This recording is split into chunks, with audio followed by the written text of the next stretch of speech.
Assalamualaikum warahmatullahi wabarakatuh.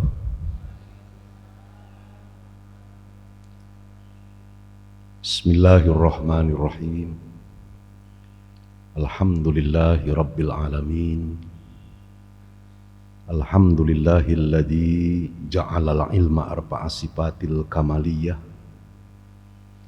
Wassalatu wassalamu ala sayyidina wa habibina wa syafi'ina wa qurrati a'yunina wa maulana nabiyyina Muhammadin wa ala alihi wa ashabihi ajma'in at-tayyibin at-tahirin. Ashhadu an la ilaha illallah wahdahu la syarikalah wa ashhadu anna Muhammadan abduhu wa rasuluh la nabiyya ba'da wa la hawla wa la quwwata illa billahil aliyyil azim. Allahumma salli wa sallim wa barik ala sayyidina Muhammadinil fatihi lima ughliqa wal khatimi lima sabaq nasiril haqqi bil haqqi wal hadi ila siratikal mustaqim wa ala alihi wa sahbihi haqqa qadrihi wa miqdarihil azim. Wa qulhu ta'ala fi kitabihil karim wa huwa asdaqul qailin. Bismillahirrahmanirrahim. Qul hal yastawil ladzina ya'lamuna wal ladzina la ya'lamun. Wa qala Nabi sallallahu alaihi wasallam, may yuridillahu bihi khairan yufaqihu fid-din. Shadaqallahul azim wa shadaqa nabiyuna Muhammadin sallallahu alaihi wasallam wa balagha da'wah wa addal amanah wa nasahal ummah wa jahada fi sabilillah wa nahnu ala dzalika minasyahidin wasyakirin walhamdulillahi rabbil alamin. Amma ba'du usikum jami'a wa nafsi bitaqwallah wa ta'atihi la'allakum tuflihun. Ala hadhihi niyah wa likulli niyatin shalihah wa ila hadratin nabiyil mustafa Muhammadin sallallahu alaihi wasallam wa ala alihi wa ashabihi wa azwajihi wa dhurriyyatihi wa ahli baitihi ajma'in. Wa hadha hadiyatuna khususan fi muallifil kitab wal musannifil kitab As-Sayyid Al-Habib Ahmad Al-Hashimi Al-Hadrami Al-Yamani. Wa hadha hadiyatuna khususan fi jama'ati Masjid Jami Al-Murtada summa ila arwahi abaina wa ummahatina wa ajdadina wa jaddatina wa masayyikhina wa likapatil muslimin wal muslimat wal mu'minin wal mu'minat al ahya'i minhum wal amwat syai'un lillahi lahum al fatihah. A'udzu billahi minasyaitonir rajim. Bismillahirrahmanirrahim. Alhamdulillahi rabbil alamin arrahmanir rahim maliki yaumiddin. Iyyaka na'budu wa iyyaka nasta'in ihdinas siratal mustaqim siratal ladzina an'amta 'alaihim ghairil maghdubi 'alaihim waladdallin. Amin.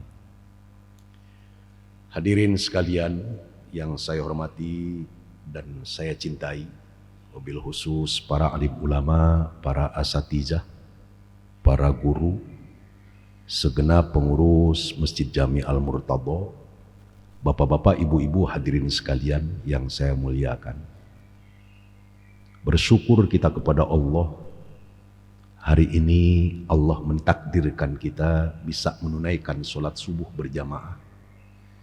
Dilanjutkan dengan keparduan yang kedua, yakni tolabul ilmi. Allah sampai saat ini memberikan rasa aman, rasa damai di Indonesia, sehingga kita bisa beribadah dengan leluasa, kapan saja dan di mana saja.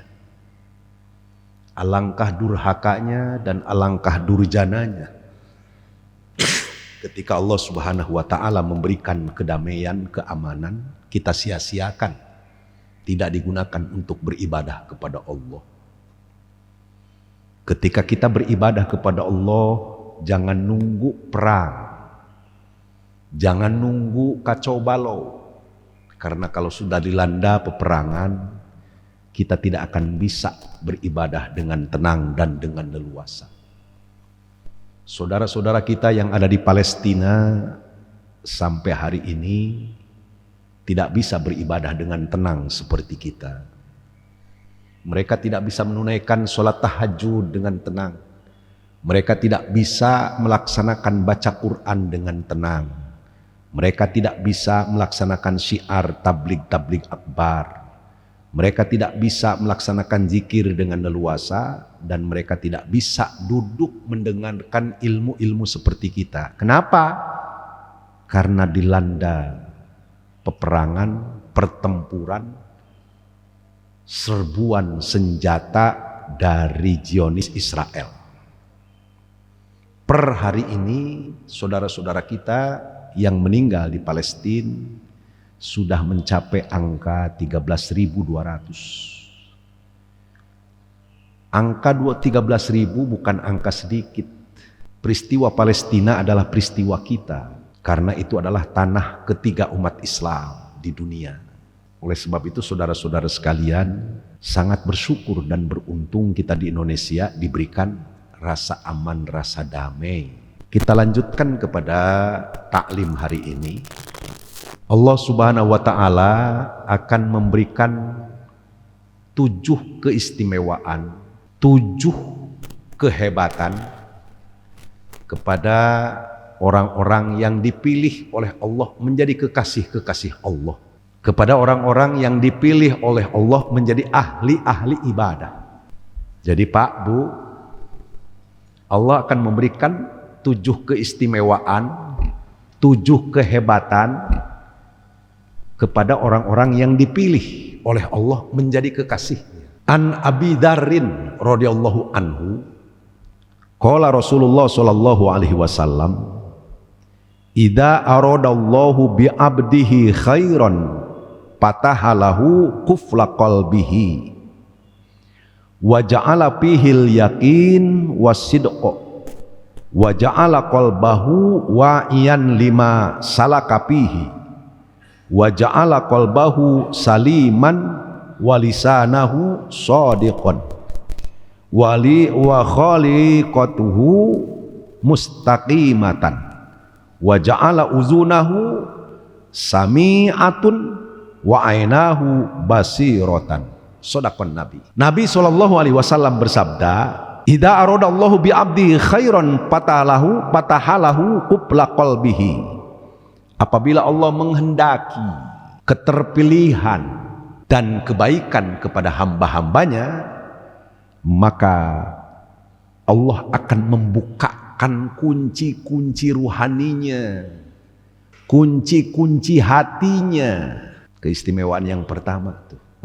Jika Allah menghendaki kebaikan kepada seorang hamba, jika Allah menghendaki keterpilihan kepada seorang hamba, satu, Allah akan memberikan ruhani hamba tersebut hidup. Hati hamba tersebut selalu hidup. Dimanapun dia berada, kapanpun dia berada, dibukakan kunci-kunci oleh Allah. Jadi hatinya tidak terhijab, hatinya tidak tertutup, hatinya senantiasa lembut. Saudara-saudara sekalian, ini yang pertama keistimewaannya, jika orang-orang itu dipilih oleh Allah menjadi kekasihnya Allah, dipilih oleh Allah menjadi hamba-hambanya Allah. Saudara-saudara sekalian, hidup hatinya. Kenapa hidup? Dibuka kunci-kunci ruhaninya oleh Allah. Firasatnya hidup, ilhamnya hidup, feelingnya hidup, perasaannya peka dan tajam. Itu yang pertama, saudara-saudara sekalian. Beruntung jika kita dijadikan oleh Allah menjadi kekasihnya Allah, maka hati kita akan dihidupkan oleh Allah. Hati itu terbagi 3. Yang pertama, qalbun salim, hati yang selamat, hati yang sehat. Apa itu qalbun salim? Hati yang selalu online kepada Allah, selalu bersambung kepada Allah. Di mana dia berada, di mana kapan saja, hatinya selalu online, selalu connect kepada Allah, selalu bersambung kepada Allah, tidak pernah lupa dengan Allah. Itu namanya hati yang salim, hati yang sehat, hati yang selamat namanya qalbun salim. Terbebas dari penyakit, hatinya sehat, hatinya selamat.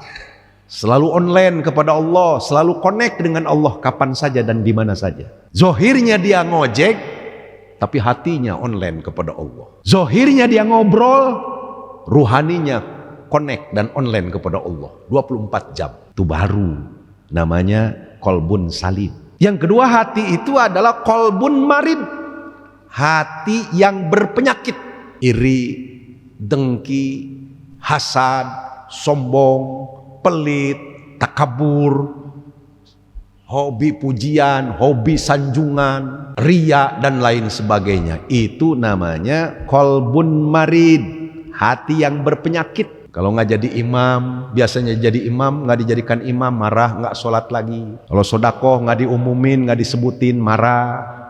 Acara-acara tidak disebut namanya, tersinggung, marah, nggak datang lagi. Hati yang berpenyakit. Beda dengan qalbun salim, hati yang sudah selamat, hati yang merdeka. Mau disebut kek, nggak disebut kek, mau jadi imam kek, nggak jadi imam kek, normal saja. Hatinya merdeka. Namanya qalbun salim. Ini yang kedua, qalbun marid, hati yang berpenyakit.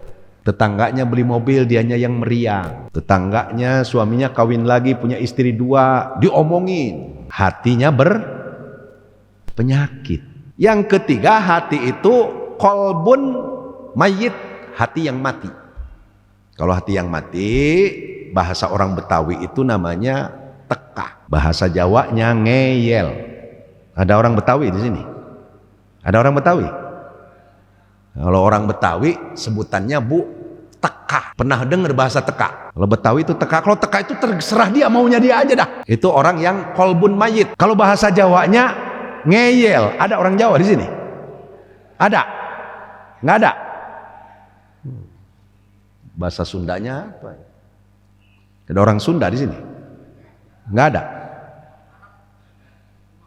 Kumaha karep. Nggak ada lagi kumaha karep. Jadi teka, ngeyel, kumaha. Nah, itu udah susah. Kalau hatinya udah mati, susah.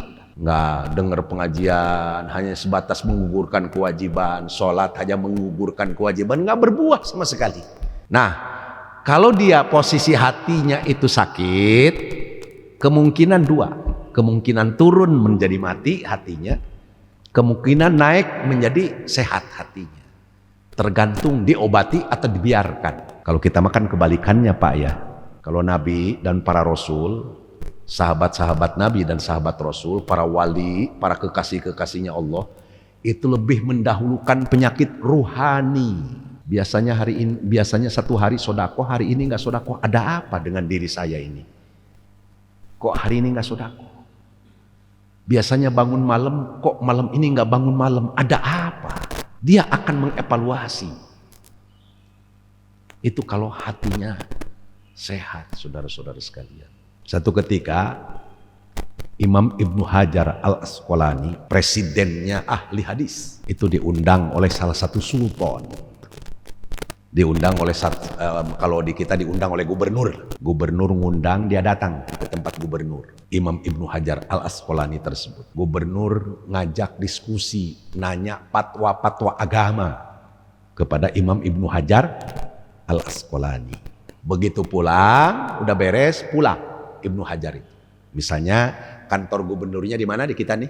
Di Jalan Merdeka. Imam Ibnu Hajar rumahnya di sini di Al-Murtado. Pulang.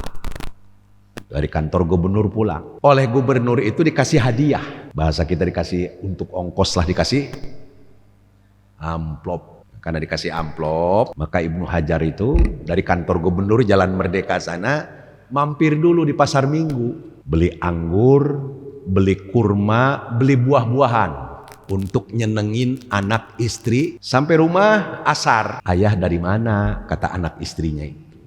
Habis dari kantor gubernur diundang. Terus ini tadi dikasih amplop, dibeliin ini anggur, apel, kurma. Silahkan makan. Dimakan oleh anak-anaknya. Dimakan oleh istri-istri, oleh istrinya. Sholat maghrib, sholat isya. Beres pada tidur.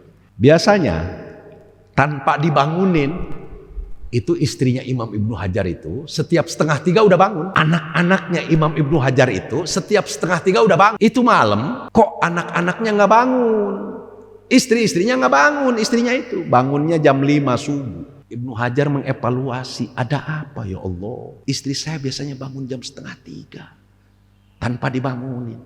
Anak-anak saya 2:30 udah bangun sendiri tanpa dibangunin.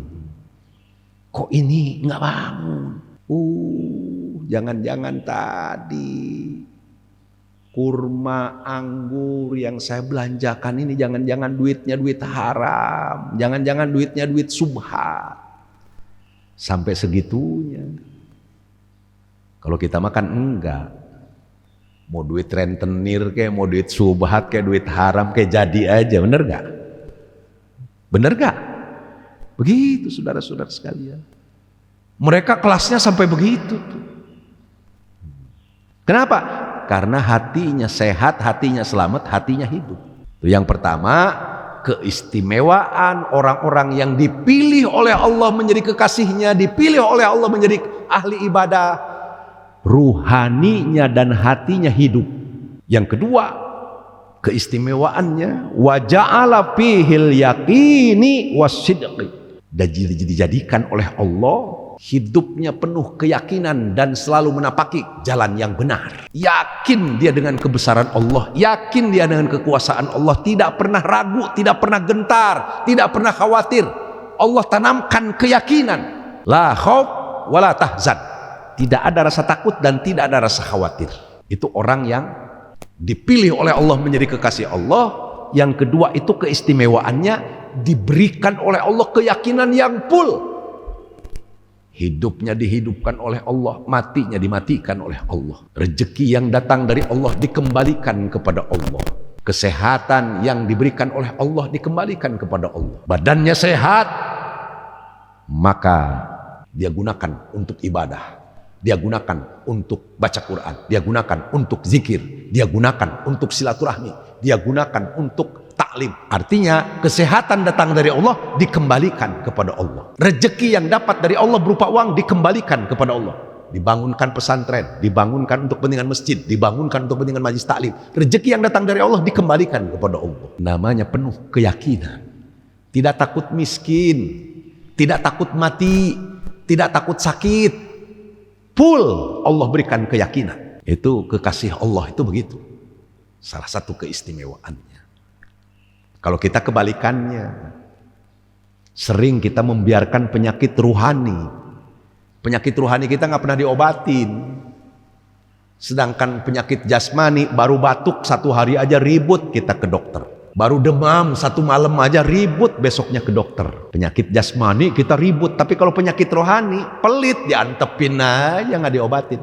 Sampai mati pelit terus. Males penyakit rohani, sampai mati nggak diobatin, males aja. Jadi kita kebalikannya. Kalau para wali itu penyakit rohaninya yang sering diobatin.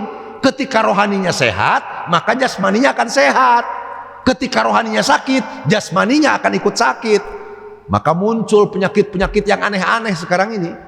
Stroke, gagal ginjal, asam lambung, stres, cuci darah.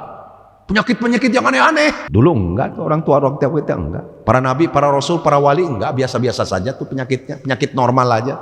Batuk, pilek, sakit gigi, meriang. Enggak ada penyakit yang aneh-aneh. Sekarang penyakitnya aneh-aneh. Kenapa? Karena ruhani kita sering sakit, maka jasmaninya jadi sakit. Ketika ruhani kita sehat, jasmani akan sehat. Ragu-ragu bagian daripada penyakit. Nggak diobatin, makin tambah ragu. Yang keberapa tuh tadi keistimewaannya, Bu? Yang keberapa? Yang kedua ya. 1, Allah jadikan hatinya, dibukakan kunci-kuncinya sehingga hatinya hidup, tidak mati. Yang kedua keistimewaannya, Allah jadikan hidupnya penuh keyakinan dan selalu menapaki jalan yang benar. Kalau dia berada di jalan yang nggak benar, buru-buru dia tobat kembali kepada Allah. Menyesal dia. Barang-barang yang halal masuk ke dalam perutnya. Barang-barang yang subhat dan haram begitu dimakan muntah. Ruhaninya nolak, diisi oleh barang yang haram dan subhat. Perutnya nolak. Dia makan Indomie nih, muntah langsung. Kenapa? Nolak. Kalau kita mah 2 piring makan Indomie, boro-boro ada yang muntah makan Indomie? Ada? Nggak ada ya? Begitu saudara-saudara sekalian. Jadi kelasnya begitu. Orang-orang yang diistimewakan oleh Allah itu begitu. Dijaga, dipelihara oleh Allah. Dari barang yang subhat, apalagi barang yang haram. Masuk barang haram muntah. Nggak boleh oleh Allah masuk ke dalam tubuhnya. Kalau jamaah al-murtado ada yang begitu hebat sudah. Kalau kita makan enggak. Lemak babi masuk, yang haram masuk, yang subhat masuk, yang halal apalagi. Udah begitu. Indomie 3 piring masuk, sarimi masuk. Hamburger masuk, KFC masuk. Itu saudara-saudara sekalian. Yang ketiga, orang yang diistimewakan oleh Allah, menjadi kekasihnya Allah, yang dipilih oleh Allah itu diberikan keistimewaan. Wa ja'ala qalbahu wa'iyan lima salaka fihi. Dijadikan oleh Allah Subhanahu wa taala hatinya ikut dengan metodologi apa yang dicontohkan oleh Nabi, apa yang dicontohkan oleh para sahabat Nabi, apa yang dicontohkan oleh para tabi'in, apa yang dicontohkan oleh para ulama. Nabi itu makannya seperti apa sih? Oh, Nabi itu makannya 3 jari. Dia ikut. Makannya 3 jari. Oh, Nabi itu makannya nggak pernah pakai sendok. Dia nggak pernah pakai sendok makannya. Oh, Nabi itu makannya sedikit. Oh, Nabi itu tidurnya sedikit. Oh, Nabi itu kalau tidur, dada yang di sebelah kanan ada di bawah. Miring dia. Jadi selalu manteng. Nabi melakukan enggak ya? Ketika Nabi melakukan, dia lakukan. Ketika Nabi tidak melakukan, dia enggak melakukan. Sahabat melakukan enggak ya? Ketika sahabat melakukan, dia lakukan. Ketika sahabat tidak melakukan, dia tidak melakukan. Tabi'in melakukan apa enggak ya?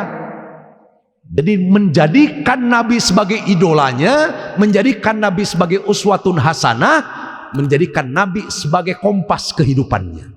Oh, Nabi itu kalau masuk masjid kaki kanan duluan. Saya ikut dengan Nabi pakai kaki kanan. Oh, Nabi itu kalau keluar masjid kaki kiri. Saya ikut dengan Nabi. Oh, ulama itu kalau keluar masjid kaki kiri. Saya ikut kaki kiri. Oh, kalau keluar rumah itu kaki kiri duluan. Oh, masuk rumah itu kaki kanan duluan. Diikutin. Jadi orang-orang yang dipilih oleh Allah menjadi kekasihnya pasti menjadikan Nabi dan para sahabat, para wali dijadikan toladan. Kalau kita enggak, makanannya seraup kadang-kadang. Boro-boro 3 jari. Nabi kan makannya seperti bat nyamuk dari pinggir. Ngambil lauk yang paling dekat. Kalau kita enggak. Yang jauh diambil. Ngakunya umat Nabi, ingin distempel menjadi umat Nabi, ingin disapaatin oleh Nabi, jauh panggang dari api. Gimana? Nabi makannya kadang-kadang setengah piring, sedikit makan. Diikutin. Para sahabat, para wali, para ulama makannya sedikit. Kalau kita kebalikannya, sedikit-sedikit makan. Nabi tidurnya sedikit, kita kebalikannya, sedikit-sedikit tidur. Itu saudara-saudara sekalian. Itu keistimewaan yang ketiga. Hidupnya diberikan oleh Allah memiliki kompas, ikut mencontoh, menteladani. Bagaimana Nabi? Bagaimana sahabat? Bagaimana para wali? Tuan Syekh Abdul Qadir Jailani melaksanakan gaya? Enggak, oh enggak. Tuan saya melaksanakan jalani. Itu saudara-saudara sekalian. Punya suluk kehidupannya. Kompas. Ada seleksi. Makanan Nabi yang paling istimewa itu apa sih? Oh, kurma. Selalu di rumahnya ada kurma tersedia.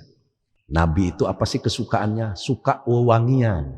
Selalu rumahnya wangi, bajunya wangi, dupa selalu ada di rumahnya sehingga malaikat senang. Rumah-rumah yang wangi, tempat-tempat yang wangi akan didatangi oleh malaikat. Turun malaikat datang, tanzilur rahmah, memberikan rahmat dari Allah malaikat kepada yang wangi. Rasulullah senang dengan wangi-wangian. Suaminya yang tubuhnya wangi disukai oleh istrinya. Istri yang tubuhnya wangi disukai oleh suaminya. Tubuh istrinya yang bau kencur itu dijauhi oleh suaminya. Jadi wangi karena disukai oleh Nabi. Saudara-saudara sekalian. Yang keberapa tuh? Yang ketiga ya. Keistimewaan yang ketiga, memiliki teladan, memiliki uswah, ngikutin, bersuluk dengan apa yang dicontohkan Nabi, apa yang dicontohkan sahabat, apa yang dicontohkan para wali, dan apa yang dicontohkan oleh para ulama. Ketika saya mondok di As-Syafi'iyah, saya punya guru almarhum al-maghfurullah Kiai Haji Abdullah Syafi'i. Kiai Haji Abdullah Syafi'i kedatangan tamu ulama besar dari Mesir, dari Al-Azhar. Kiai Abdullah Syafi'i bertanya kepada ulama dari Al-Azhar tersebut, "Ya Syekh, apa yang ditakuti oleh engkau dalam hidup ini?" Ulama dari Mesir jawab, "Yang saya takuti dalam hidup ini, takut saya mati dalam keadaan su'ul khotimah." Bayangkan, kalau kita kan takut, bukan takut su'ul khotimah. Ya Bu ya? Bu, takut kita miskin, takut kita listrik nggak kebayar, takut anak biaya sekolah nggak kebayar. Kalau kita takutnya begituan melulu ya. Takut nggak kebeli mobil lagi, mobilnya rusak. Takutnya begitu. Kalau ulama-ulama kelasnya, apa yang ditakuti dalam hidup ini, Syekh? Nanya Ki Abdullah Syafi'i kepada ulama Mesir.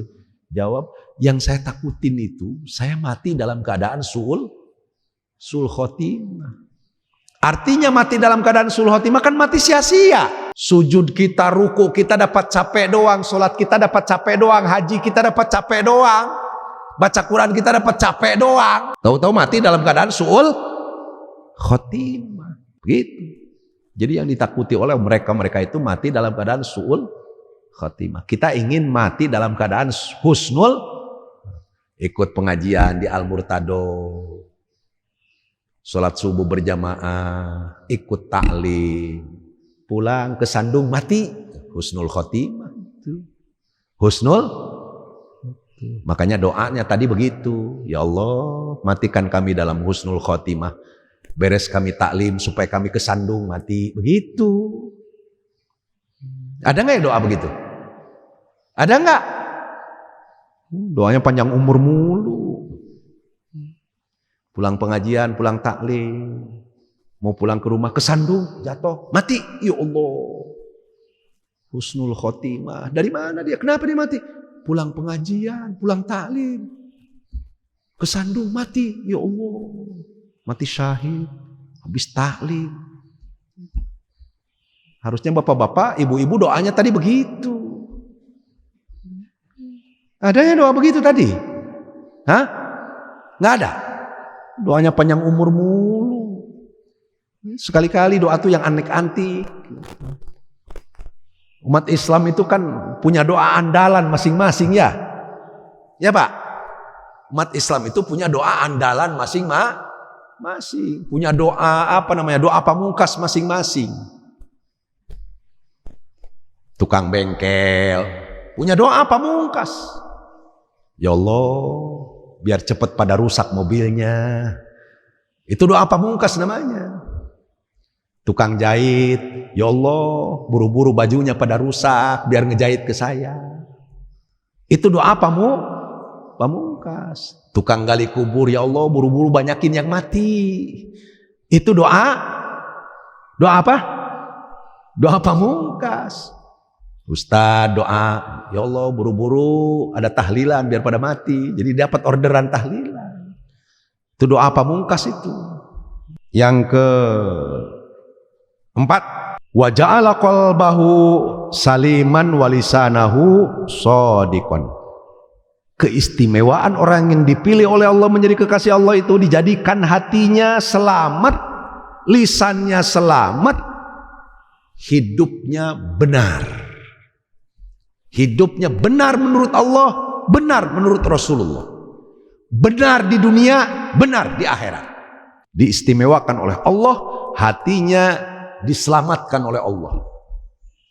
Selamat hatinya dari iri, dengki, hasad, riya, dan lain sebagainya.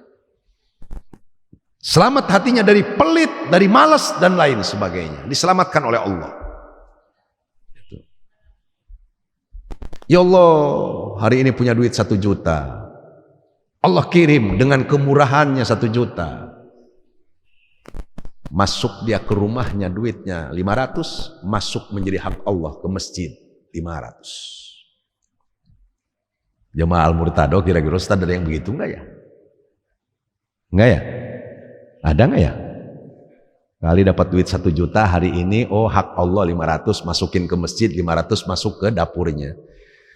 Paling jago kita dapetin 1 juta, 100 untuk masjid, 900 masuk rumah. Biar naik kelas. Kalau dapat duit 1 juta jangan 100 lagi, naik kelas. Transaksi dengan Allah. Ya Allah, betapa murahnya Engkau ngasih rezeki kepada aku.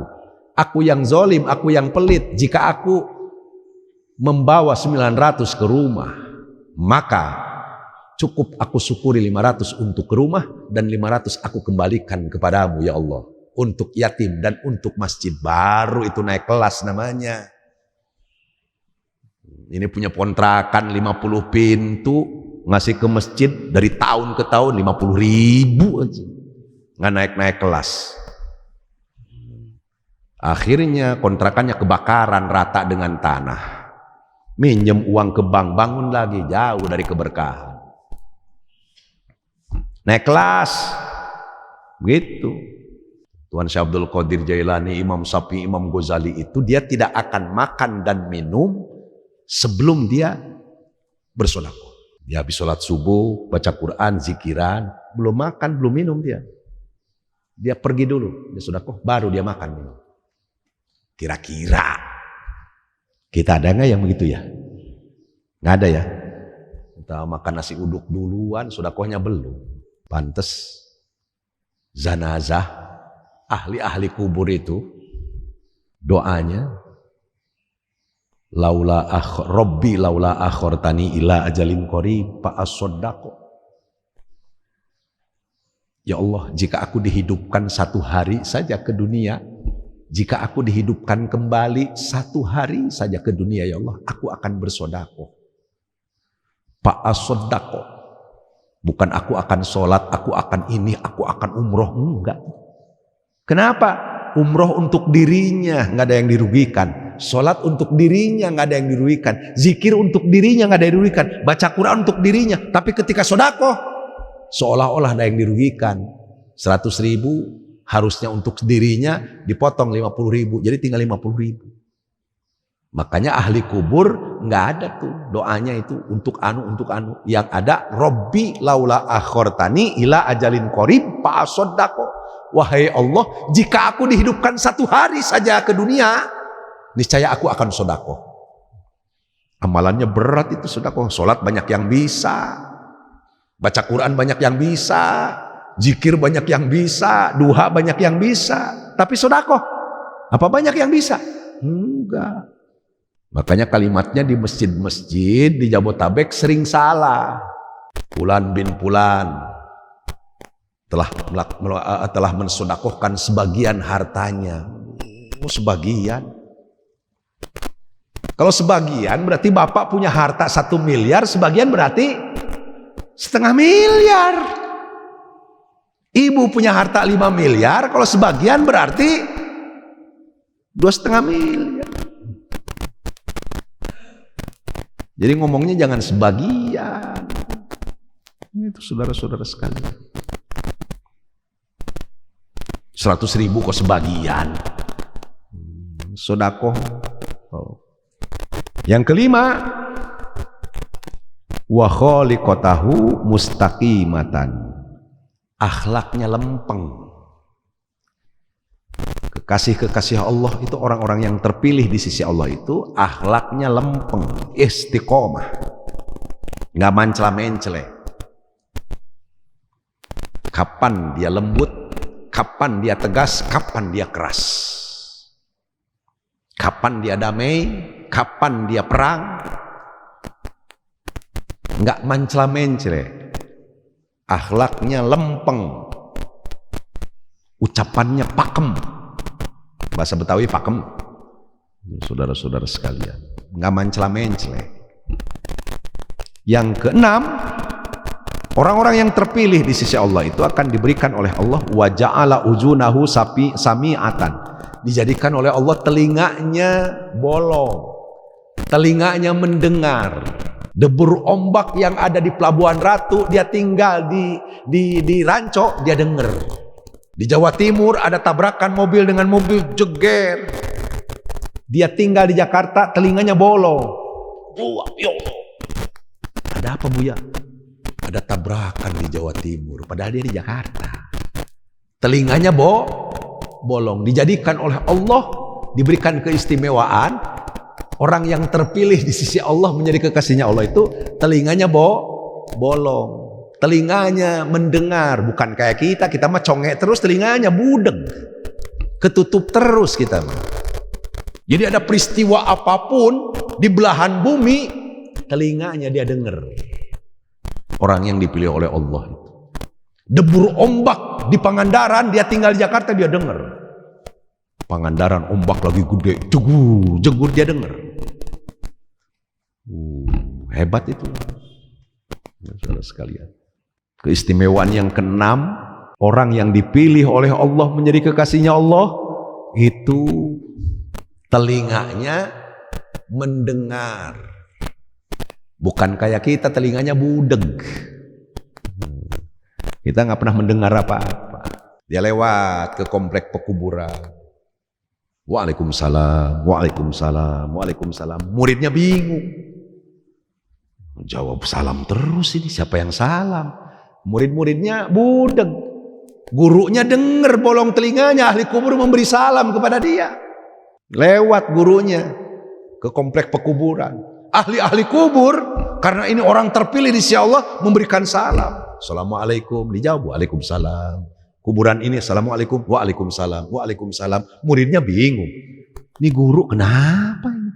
Karena muridnya nggak dengar ada yang memberikan salam, gurunya dengar. Itu saudara-saudara sekalian. Maka kalau telinga kita mau bolong, jadilah kekasih Allah. Maka akan dibolongkan oleh Allah telinga kita. Selama kita belum menjadi kekasihnya Allah, telinga kita akan tetap budeg. Bahasa Betawinya budeg, Ustaz. Budeg apa conge bahasa Betawi itu? Hah? Torek. Torek, budeg, conge beda lagi ya? Kirain congean jadi budeg gitu. Jadi yang keenam itu apa tadi Bu? Keistimewaannya kekasih Allah itu diberikan apa? Telinganya bolong. Makanya ibu, bapak pulang dari sini korek-korek biar bolong telinganya. Dikorek kok, korek biar bolong. Jadi Sayyidina Utsman tuh lagi ngobrol dengan sahabat-sahabatnya. Ada telepon dari daerah dari daerah Maghrib. Kalau sekarang Maghrib itu Maroko berarti. Zaman Sayyidina Utsman ada telepon nggak Bu? Sayyidina Utsman lagi ngobrol dengan sahabat-sahabatnya ini. Ada telepon dari daerah Maghrib dari Maroko. Kalau bahasa kita, Assalamualaikum, bagaimana Tuan kabarnya? Dijawab oleh Sayyidina Utsman. Waalaikumsalam warahmatullahi wabarakatuh. Insya Allah saya dalam keadaan baik. Kaget sahabat-sahabatnya. Ini Sayyidina Utsman ngomong dengan siapa? Padahal tahu-tahu ada yang telepon dari Maroko. Karena telinganya udah bolong. Nah itu. Dapat mendengar. Jadi kalau HP ini baru zaman sekarang, ini produk teknologi. Para wali, para ulama, para sahabat udah dari dulu tanpa HP sudah biasa telepon-teleponan. Wali Songo itu kalau mau rapat, ada yang Sunan Gunung Jati di Cirebon, Sunan Gresik, Maulana Ibrahim, Sunan Ampel di Jawa Timur, rapatnya di Demak, Jawa Tengah. Mereka cukup bertawajuh dan bertajali kepada Allah yang dipimpin oleh Kangjeng Sunan Ampel cukup. Kangjeng Sunan Gunung Jati nanti hari anu rapat, dijawab oleh Kangjeng Sunan Gunung Jati, siap. Ya Kangjeng Sunan Kalijaga, jangan lupa hari anu tanggal sekian nanti rapat di Demak nanti ini baru ini tinggalan zaman ini. Para wali udah dari dulu. Akhirnya hari anu jam sekian kumpul di Masjid Demak rapat. Ini mau baru. Mereka cukup bertawajuh, cukup bertajali, telepon. Kangjeng Sunan Ampel telepon ke Sunan Bonang, ke Sunan Kudus, ke anu jam sekian hari anu rapat di Masjid Demak, rapat kumpul. Begitu. Kenapa? Karena telinganya sudah bolong. Jadi kalau ibu-ibu, suami istri dengan bapaknya, dengan suaminya itu udah pada bolong telinganya, sudah bermakrifat kepada Allah, Suaminya lagi ditugaskan ke Singapura selama 1 tahun. Tanpa HP, istrinya bolong telinganya, suaminya bolong telinganya. Dia tawajuh dan tajali kepada Allah. Assalamualaikum, Pah lagi ngapain di Singapura? Dijawab oleh suaminya, sama-sama bolong telinganya. Alhamdulillah mah lagi istirahat. Papa di sana dengan siapa? Sendiri mah di kamar ini. Canggih. Tanpa ini, ada nggak yang hebat? Yang bisa ya di Armultado ya? Yang suaminya dinas luar, istrinya sering telepon-teleponan sama-sama bolong telinganya. Hebat itu. Begitu. Kalau produk teknologi aja bisa, apalagi bukan produk teknologi.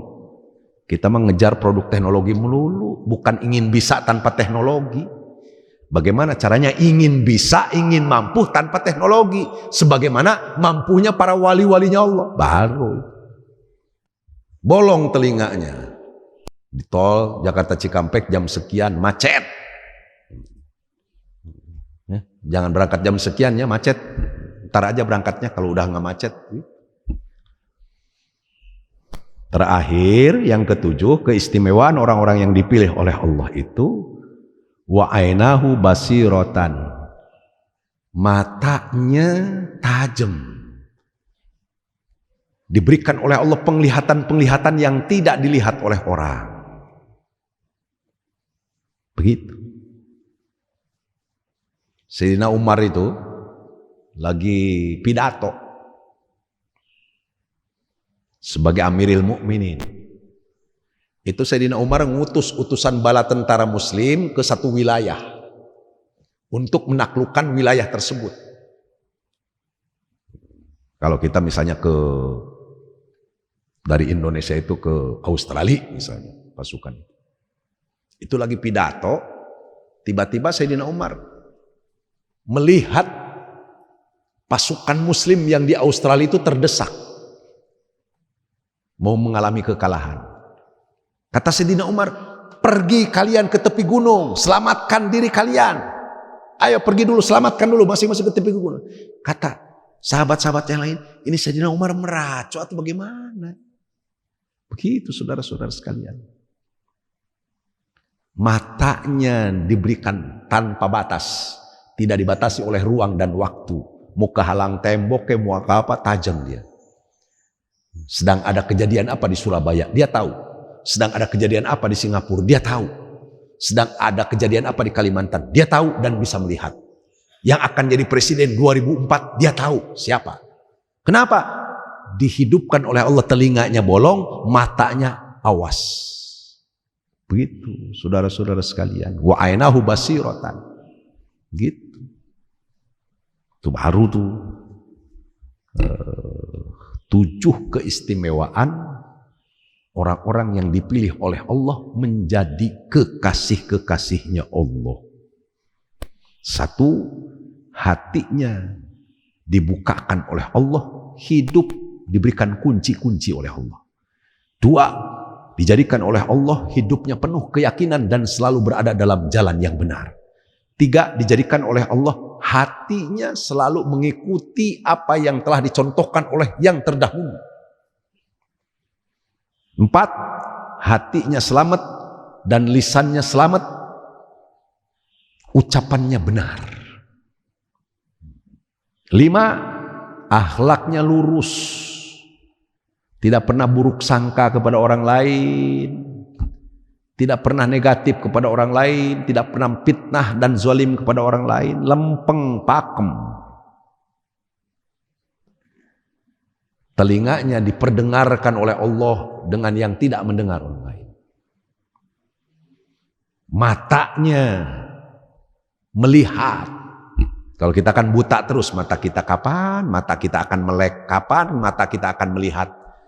Mata kita buta, telinga kita budeg, ya Allah. Ada satu ulama tahun 80-an di Banten.